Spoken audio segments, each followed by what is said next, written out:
My daddy hates robots. Hello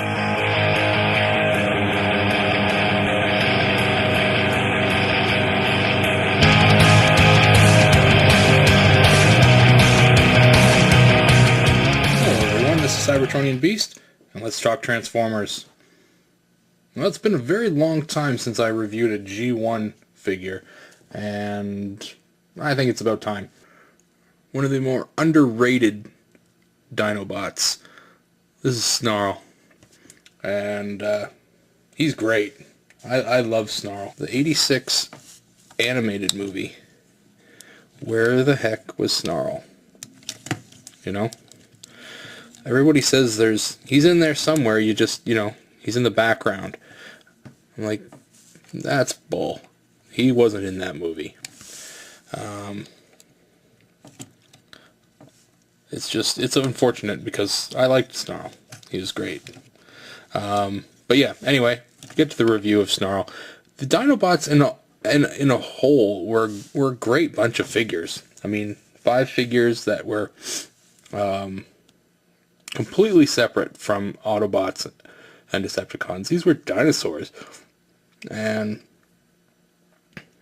it was, if you want to think about it in this way, they were a precursor to the Beast Wars or Beast Hunters coming up. All this precursor was the Dinobots, and I think we're going to see the Dinobots in Beast Hunters. But enough about that. We're talking about Snarl here. And the Dinobots from G1, tons of die cast in these guys. The entire red piece here, this chunk here, is all die cast, and it's heavy. He is very heavy, and I love that about him. Lots of chrome on him. The back of him, very chromy. He's got his little rub symbol here, which is actually kind of hard to get into. But you can get into it there. It's not hard, or it's not too bad. Now, I think all the Dinobots have a little, like, compartment. Now, I don't know what the hell you were supposed to do with it. I guess you can, like, put shit in there. But yeah, it was pretty much pointless to have something like that because they really didn't do anything with it. But whatever. The head sculpt on Snarl was, it was okay. The paint job wasn't the greatest, but it did the trick.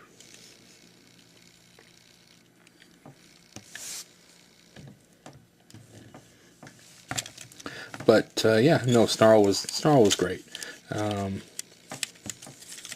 the Dinobots came with a gun, a sword, and rocket launcher. Now, for me personally, the rocket launcher was pointless. I never thought that the rocket launcher was any use, so for me, I've not pursued getting the rocket launchers because I don't feel that they ever use them in the show. So, mine are complete to me. The transformation for Snarl. Let's get rid of the gun. Let's get rid of the sword. And let's do some transforming here. First things first, the head. You flip up that little Stegosaurus bit here. You flip that head back. That's done. You bring this whole bit forward, and it locks in like that. Now the tail comes together, the back, and it will peg together. There's a small peg in the back, and you've got the tail. The hands, they just push in. They are on springs, so once you've gotten the hand in there, you just kind of got to push the dinosaur foot in, and that'll lock the hand in. Same on the other side. Perfect. And we can reposition these dinosaur feet once we get it a little bit more in place here. And as far as the legs go, mine is really loose down here, but whatever.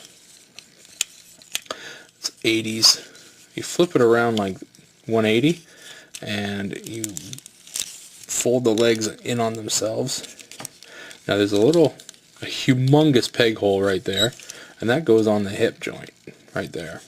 So you just gotta find the sweet spot, peg it in.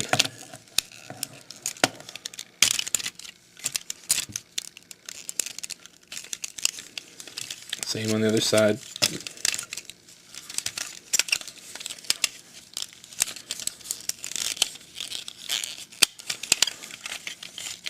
Now that we've got that in there, you just kind of slide everything up on top of the die-cast bit. And these dinosaur legs come out and they flip down. Now, that was kind of genius that the dinosaur legs just kind of sat on the body like that. Okay, then we've got that. And to keep everything from flip-flopping around, the head comes together and pegs together like that. And if you've got all the legs in the right spot, then they all touch the ground at the same place, and you've got yourself a dinosaur.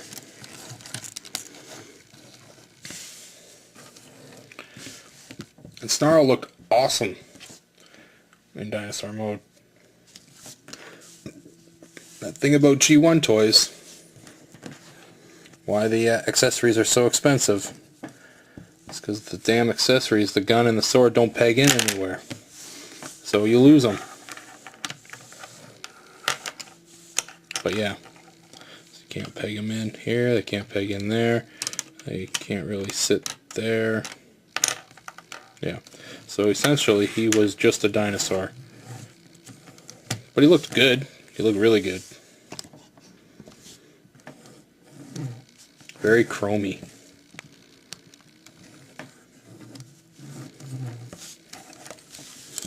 The dinosaur head sculpt was kind of a clear plastic, but with lots of chromy details underneath.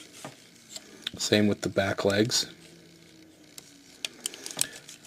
The bottom of Snarl's dinosaur mode had a small gap, but it was filled in with the legs. And yeah, he's still got a lot of weight to him. I mean, it's the same weight, it's just distributed a little differently. But no, he's a great figure. And unfortunately, there's not a lot more to say about him, because he is G1. But I really hope that they make some new Dinobots for the upcoming series. I mean, we've got Fall of Cybertron Grimlock, and he's got some pluses and some minuses, but all in all, I mean, he's a new Dinobot. Let's get some new ones out there. Let's Grimlock's good, but let's get some Sludges and some Snarls and some Slags, or what are they calling them now? Slug? Whatever. And a Swoop. Let's get a Swoop, for God's sakes. That'd be great. Anyway, if you like the review, subscribe. If you feel that you liked it so much you want to comment, please do so. If I screwed up, also comment. If you want to chat with me, please do. Follow me on Twitter, at CybertronBeast. And you can also follow me on Facebook. Check out my pictures of my figures, all that kind of stuff. Just search Cybertronian Beast on Facebook. Anyway, thanks for watching. I'll talk to you later.